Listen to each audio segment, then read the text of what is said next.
ये कहानी भारत के उस शहर की है जिसका नाम बिहार है। बिहार के एक गांव में कुछ लोग बंदूक की नोक पर एक लड़के की जबरदस्ती शादी करा रहे होते हैं। तभी अचानक गांव के चारों ओर से तेज हवाएं चलने लगती हैं और गांव के सभी लोग डर जाते हैं। उस आवाज को सुनकर सभी लोग भाग जाते हैं और चारों ओर सन्नाटा छा जाता है। देख यार, 4 दिन बाद मेरी शादी है और तुझे शादी में जरूर आना है, समझा? और अगर तू शादी में नहीं आया तो तेरा भाई शादी नहीं करेगा।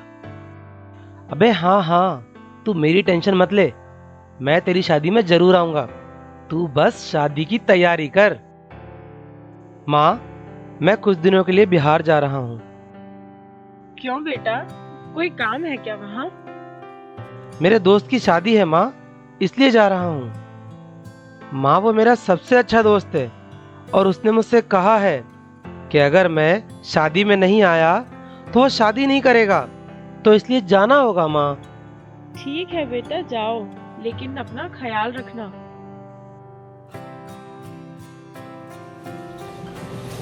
लौट जा, वापस चला जा वापस अपने घर। चला जा यहाँ से वरना मरेगा तू, चला जा। सुनील चल रहा होता है। उसे महसूस होता है कि कोई उसे छुपकर देख रहा है। वो इधर उधर देखता है पर उसे कोई नजर नहीं आता और वो आगे बढ़ जाता है।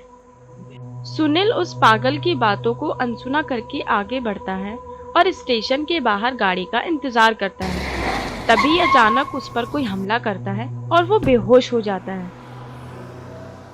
और जब उसकी आंख खुलती है तो वह किसी अंधेरे कमरे में बंद होता है और कुछ लोग उसके सामने बातें बना रहे होते हैं। अरे देखो, मेहमान जाग गए। ये कौन सी जगह है? मैं यहाँ कैसे पहुँचा? मैं तो अपने दोस्त की शादी में जा रहा था। कोई बताएगा ये क्या हो रहा है मेरे साथ? बेटा, कल तुम्हारी शादी है। शादी? किसकी शादी? तुम्हारी और किसकी? क्या? मेरी शादी? क्या आप लोग जबरदस्ती मेरी शादी कराओगे? मुझे नहीं करनी कोई शादी वादी, मुझे जाने दो यहाँ से। बेटा, शादी तो हम करवा करके रहेंगे तेरी। अरे गेट खिड़की दरवाजे सब बंद करो, कहीं दूल्हा भाग ना जाए। मुझे जाने दो प्लीज, मुझे छोड़ दो। मेरे साथ ऐसा मत करो, मुझे छोड़ दो, मुझे जाने दो, मुझे घर जाना है, मुझे जाने दो। इतना कहकर सब जाने लगते हैं। सुनील बहुत उदास बैठा होता है और वो बहुत रो रहा होता है। तभी अचानक उसे अलमारी से किसी चीज की आवाज सुनाई देती है। वो अलमारी के पास जाता है और जैसे ही अलमारी का दरवाजा खुलता है, मंत्र चालू हो जाता है। सुनील गिड़गिड़ाता है लेकिन कोई उसकी बात नहीं सुनता। जब वो नहीं मानता तो उस पर बंदूक तान देते हैं। तभी तेज हवा चलने लगती है, पेड़ हिलने लगते हैं और सुनील भूत बन जाता है। अरे ये तो वही मंडप वाला भूत है, भागो यहाँ से। और सब लोग डर जाते हैं और इधर उधर भागने लगते हैं।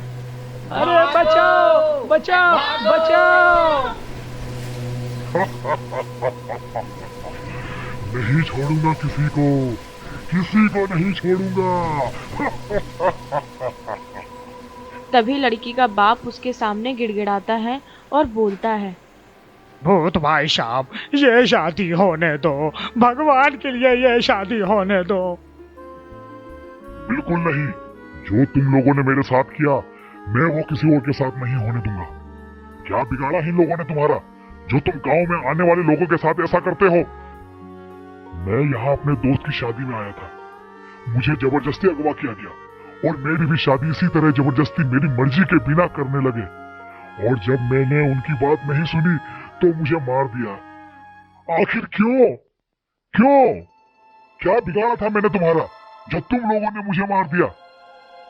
जब मुझे मारा गया मैंने तभी ठान लिया था कि अपनी मौत का बदला जरूर लूंगा और किसी के साथ भी ऐसा नहीं होने दूंगा।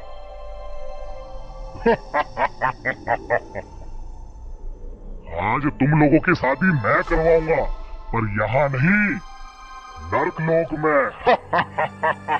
कोई नहीं बचेगा, कोई नहीं।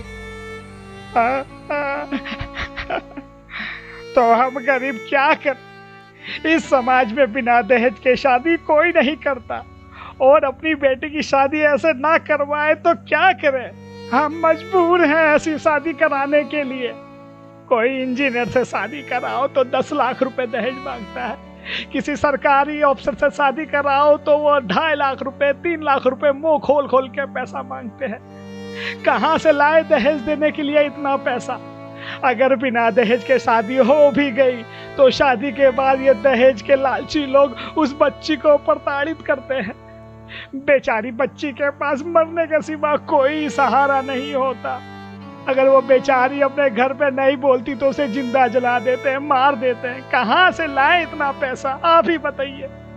आप ही बताइए, हम गरीब क्या करें। अपनी बेटियों के भविष्य के लिए सोचना गलत है क्या? आप ही बताइए। अब आप ही बताइए, क्या वो भूत सही है जो ये सब करने से रोक रहा है, या फिर वो पिता सही है जो अपनी बेटियों के लिए ये सब कर रहा है?